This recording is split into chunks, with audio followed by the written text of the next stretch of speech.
Yo, what is up guys, ShinobiEevee here back again on another video for you guys, and today we're looking at a versus battle. Now, this video was made by Toasterxd. Make sure to leave a like and subscribe to his channel. I usually, when I react to people, I usually at least leave a like or anything like that beforehand. But, yeah, we're going to be taking a look at this because I'm honestly more curious on how they scale these two more than anything, because before we even get into this, I feel like with scaling, it's all over the place. Like, you got people saying Naruto and Ichigo universal, some people saying that Naruto and Ichigo are planetary. Me personally, I don't think that they're universal. I would say that both of them are around the planetary to solar system, with Ichigo more touching solar system versus Naruto being more on the planetary side, but that's just me. And considering that Ichigo can still get stronger because there's a bunch of untapped potential, because he has not mastered his Shikai as of right now in Thousand Year Blood War. And then on top of that, his Bankai, we didn't even get to see what it did in the manga, because we all know that shit. Spoiler alert for anybody who didn't know, Yuha basically broke it with the Almighty in the manga. We don't know what Kubo's going to do with the new Thousand Year Blood War anime currently. And then as for Naruto, his peak was basically him going Baryon mode. That's basically the peak of his power, because at this moment in Boruto, he's pretty much sealed somewhere with Hinata, so he ain't getting no stronger as far as we know. They're mostly focusing on Boruto, who, if you guys haven't been reading the manga and the Blue Vortex, he's pretty damn strong, I'd have to say. He's pretty damn up there, but I'm curious to see more on where this guy scales Ichigo and Naruto more than who wins, because me personally, I say Ichigo wins this just more due to the fact that currently right now he keeps just getting upscaled because of the Thousand Year Blood War anime that Kubo is having more involvement in than versus the manga. Like, we just got a bunch of buffs for basically Squad Zero, where basically all four of them basically had to seal their Bankai, because if they didn't, they basically would blow up everything. Soul Society, Human Realm, everything, and just a slight use of one of them using their Bankai literally just shook the universe. All three of them, like Waco Mundo, Human Realm, Soul Society, all three of them got that, so it just keeps getting upscaled from there, and we don't even know what they're going to do with Core 3 coming out. But either way, I'm going to stop blabbing. I just wanted to give my thoughts beforehand, because a lot of people are probably going to think I'm biased, because obviously I'm a Bleach fan, but me personally, I like Naruto and Bleach equally. Those are the two I grew up with. And honestly, I wish my goat Minato from the, I wish he didn't end up dying. I wish we could have seen more of his potential of Flying Raishin, because I feel like if he was to go into like a hyperbolic time chamber or some shit, he would go crazy. Like, just give him some training, bro. Like, honestly, before I stop yapping here, who you think would grow more potential wise? This would be like the question of the video. Who you guys think will grow more potential wise, Ichigo or Naruto, if you were to put them in the hyperbolic time chamber to train with Goku? Because me personally, Ichigo has a lot of untapped potential. Naruto could possibly have some, but he's already an adult technically right now, versus Ichigo is more of a young adult, so I don't know. But hey, that'll be like the question you guys can answer for me down in the comments. But I'm curious to see what we get here. Naruto versus Ichigo is probably the most anticipated matchup on my channel, as it would be the first time I'd be skimming Bleach on my channel. If at the end of the video you're unsatisfied with the outcome, leave down in the comments why. Also, I want this This is crazy. Audience, so if you watched this video and enjoyed, be sure to like. Also, when was this made? I'm actually curious. When was this? Because this is like the first video I clicked on. I literally just clicked on it. This was made a year ago, so this was made before Core 2 came out. So this is before the Senjumaru crap happened. I'm trying to hit 10,000 subscribers, and if you want to be a part of that milestone, it helped a lot. Also, apparently a large portion of my audience isn't even subscribed to me. So if you're one of those people and enjoyed my video, please be sure to do that. Let's answer the question of today's video. Is Naruto versus Ichigo close? First off, both... Me personally, before he answers this question, I don't think it's that close. I say Naruto gives Ichigo a run for his money, but then the instant Ichigo decides to go Bankai, or Horn of Salvation, that's pretty much where it ends. I say Naruto scales up to Ichigo in his base Shikai form. That's as good as it gets. And that's with Naruto in 6 paths. If he goes Baryon mode, it's not going to be good. Me personally, I don't like that form because it doesn't last long, so I like him better in 6 paths than anything. Plus, he can do more with it. In Baryon mode, he can't do a lot with it because of the fact that it drains too much chakra, and it's basically, he's on a timer. It's like Gear 5 Luffy. Currently, right now, Gear 5 Luffy If he goes into that form, he's on a timer. He can't stay in that form forever. Versus 6 stage mode, we see Naruto's turn that thing on and off all the damn time. So that's why I have it. Spiritual power will be equalized, so none of that. Oh, Naruto can't even see Ichigo. Shut up. Six Paths Naruto is capable of dodging Madara's Fang of Light at literal point-blank range. Fang got stronger after doing this. This is blatantly faster than light speed, as you'd also have statements like this where the Raikage is almost the speed of light. And also, before we even get into this, I know I'm pausing a lot. Both Ichigo and Naruto are easily both FTL plus. With Ichigo probably showing more feats with the MFTL plus, but easily both of them are FTL plus. So let's not even argue about that down in the comments, because I already know I'm about to see some comments down below talking about some this, that, and the third. No, both of them are FTL plus. Let's be real. So the Raikage in V1 Lightning Cloak is revelistic speeds, and Sasuke at the Kage Summit using his base Sharingan is actually faster than the Raikage. Then when he uses his V2 Lightning Cloak, he almost blitzes this same Sasuke's perception while he's using Mangekyo Sharingan. And this Raikage is the same one that got blitzed by Naruto in KCM1. You get my point. For the specific Naruto we're using, there are two characters that are vital when it comes to finding out his strength. Yeah, that's basically everybody who has the 10 tails. Basically everybody who has 10 tails. Things pointing out toward the fact the 10 tails was essentially already worth the planet simply from his... Like, basically, Naruto at this very moment, when he had Kurama for putting him at his best, is basically stronger than anything having to do with the 10 tails. Until you start dealing with basically the aliens, the Otsutsuki, Naruto basically outscales Kaguya. He outscales Toneri. We already saw he one-punched him, and we know he outscales Ten Tails Madara and Obito. So he scales either higher to them or basically just outright slams them. That's Naruto and Sasuke basically at this point at their peak, because currently right now Sasuke doesn't have an eye and Naruto doesn't have Kurama anymore. So yeah. Chakra being shook. It's pretty obvious that a Jinchuriki is stronger than the actual tailed beast itself, as Ito Hashirama didn't even struggle holding down the 10 tails, but his deity gates were pretty much useless against Jubito. Yeah. And planetary Jubito is further backed up by the fact that his plan was to affect the entire world with the infinite Tsukiyomi, and stating he's going to destroy the world. And given this context, this is most likely not hyperbole, but rather literal. And using calcs, you can actually get this divine tree to be planetary. I'll give him the divine tree because it did cover the whole planet. That is a planetary feat.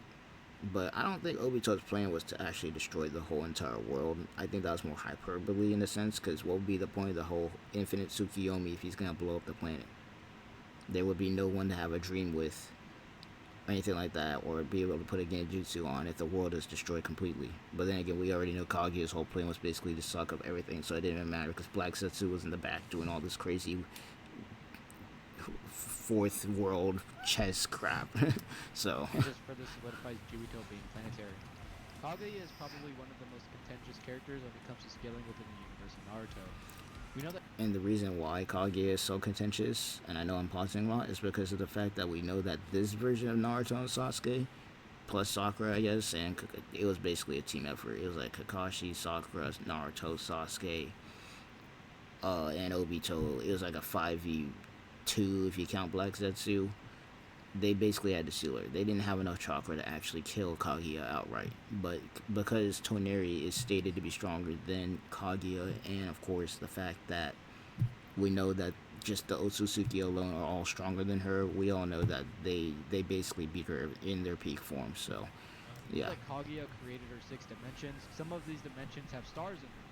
So she was capable of completely rebooting the space and at the bare minimum turn a planet into nothing before creating an entirely new one. Turning a planet into nothing demands a level of strength far beyond planetary. You could argue that she doesn't scale to it. However, she would, because the chakra output needed for this would not be beyond her capabilities. You could say that Kaguya doesn't even scale to this to begin with, because the chakra was absorbed from the infinite Tsukiyomi. She was powered up by every sleeping shinobi within the alliance. This argument is negligible as the alliance wasn't even on the same level as the Nine Tails. Also, Kaguya absorbed this energy when she was out of chakra, and she literally absorbed the entire Jubi on top of the reserves Madara already had. And Madara is someone who, even before absorbing the 10 Tails, had extreme amounts of chakra, Yeah, by bro was himself. spamming. And the 10 Bro, tails he absorbed was already Madara was just spamming meteors and fireball jutsus and Susanoo like it was nothing, bro. Like he was already nuts beforehand. about twice as strong as the one Obito had already had, as Obito had half Nine Tails and half Eight Tails, then absorbed the Divine Tree on top of that, and had time to feed on the Shinobi's chakra and some of the Earth's energy. Then Naruto shows that he does indeed scale to Madara. Then Naruto eventually grows strong enough that he's able to cut through a weakened Kaguya like it's nothing, and was even capable of matching her a few times at the very beginning of the fight. So putting Teen Naruto at the end of Shippuden anywhere from small star level to star level isn't even out of reach. So Naruto as an adult should scale to I wouldn't say star. I would say planetary. I don't think Naruto hits star levels of AP until he starts hitting Baryon mode, but that's just me. Because here's my thing when it comes to scaling. I can acknowledge that you yourself can hurt somebody that does this kind of stuff, but that doesn't mean that you yourself can do that kind of stuff. Because like for example, let's just go Naruto versus Kaguya with the Truth Seeking Orb and all the dimensions. Just because Kaguya was able to create all those dimensions doesn't mean that Naruto could do the same thing. Now that doesn't mean that he can't hurt her. It just means that he can't do that exact same thing. So that's all I'm saying with that. Not saying that he doesn't scale to her, but as far as creating dimensions and all sorts of crazy crap, you can't really scale him to that because of the fact that he can't do the exact same thing. He doesn't have that chakra pool to do that exact same thing. So I'm just gonna throw that out there. The thing with Naruto, before we move on, is that it's not like Bleach, where in Bleach you specifically have to scale to the person you're fighting to affect them. Versus Naruto, sure, you might get your ass handed to you if you try fighting somebody like Naruto or Sasuke, but you can still affect them or hurt them with some regular stuff. We already seen it before where Naruto got caught off guard when they were fighting the Shin Uchiha with a sword or some shit like that, and he was able to get hurt with it. It didn't kill him or anything like that, but he was able to get hurt with him doing that. Now you throw Naruto in Bleach and Shin tries doing that exact same thing. He doesn't scale to Naruto. Now, guess what happens? Naruto basically could stand there all day and nothing Shin Uchiha could throw at him would do anything. That's just the difference in power scaling. Just we're talking about Naruto and Bleach. With Bleach, it doesn't matter what hacks you have, what strength you have, none of that. If you don't scale to the person you're fighting, you cannot hurt them, or your shit just won't work. It just does. That's literally the way Bleach works. So, just throwing that 2 cents out there. Let's move on. Momoshiki. Momoshiki is someone who on multiple occasions has been compared to someone like Kaguya, so he probably scaled the pre-Earth chakra through Kaguya. So him and Kinshiki should be an overall threat to Kaguya at her full power. We know that Momoshiki in base absorbed half of Naruto's chakra and then completely absorbed Kinshiki.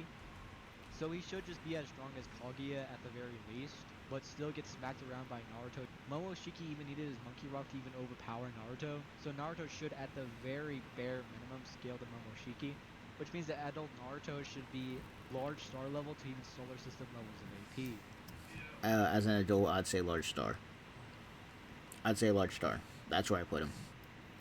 As an adult, when he's a teenager, planetary, but right here, I would say large star. He absorbed a ton of people's powers, and to be more specific... And I'm surprised he didn't go over Ishiki, because technically Naruto was able to throw hands with him, but I mean, Ishiki kind of stomped both Naruto, Sasuke, and Boruto both times, and made Konohama, who unfortunately look like fodder, but... I mean, I guess you really couldn't scale anything off of that unless you want to include Baryon mode, which doesn't last too long, so... The Soul King. The Soul King is kind of like the opposite of a star, so instead of attracting a planet, he will essentially repel them. He was completely stabilizing the human world and the Soul Society, as well as the Hukan Mundo. The collapse of this was going to collapse all three of these worlds, which essentially means that every space where a soul exists... And not only was it collapsing all of that, but it collapses the Dongai, it collapses the... What is that realm that was in that one movie that Kubo literally put in the manga to watch? It's like the first movie that has Senna in it. Valley of Screams... No, not Valley of Screams. Is it the Valley of Screams? I'd have to watch that movie again, but for those of you guys who know what I'm talking about, you know who I'm talking about. But technically, all of it. Dongai, Waco Mundo, the Kompaku, which is basically the realm that you gotta travel in between, And then on top of that, even hell technically would have gotten consumed or destroyed, not consumed. So Soul Society, Waco Mundo, Dongai, Hell, the Kompoku, and just pretty much everything, bro. And keep in mind that the Soul Society literally mirrors Earth, which we all know has a universe in it, because they stated in the beginning that there is a universe in both, and we all know they have stars. And we saw Grimmy literally in anime create a universe using the imagination or the visionary. So we know at least at bare minimum that the planets would have been destroyed. We don't know about the universe because it wasn't stated, but considering that's what was going on with that possibility, well, we'll see. Would simply cease to exist. My point being that the Soul King is at least worth a small star. However, similar to Kaguya, we need to take in the fact that the collapsing of the three worlds would have been done over time.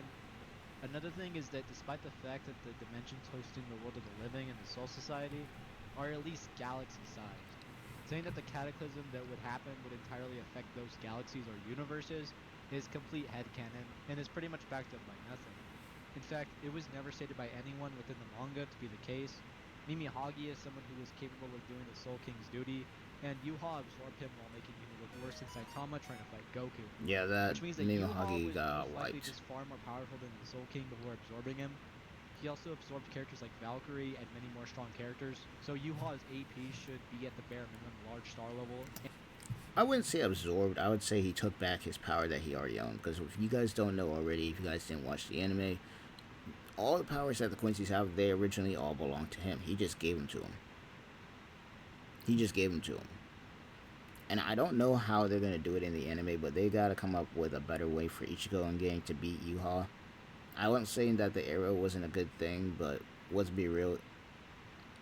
Yuha could have easily beat all of them at once. He could have literally used every shift that he got back from all the Quincy's that he gave him to and just beat down everybody. Now, I do see Yuha being cocky with the amount of power he has, obviously, because he was basically God at that point when he absorbed the Soul King along with all the shifts and everything like that. So I can't see him being cocky and only using the Almighty, because he did say that he wasn't going to use every shrift in the manga. He did say that I'm just going to use the Almighty and still whoop your ass. But hey, it is what it is.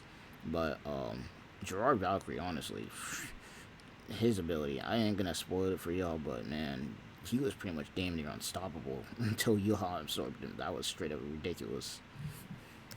And at most solar system, Ichigo would scale to Yuha's full power at the bare minimum, or at least close to that level of Yuha's power.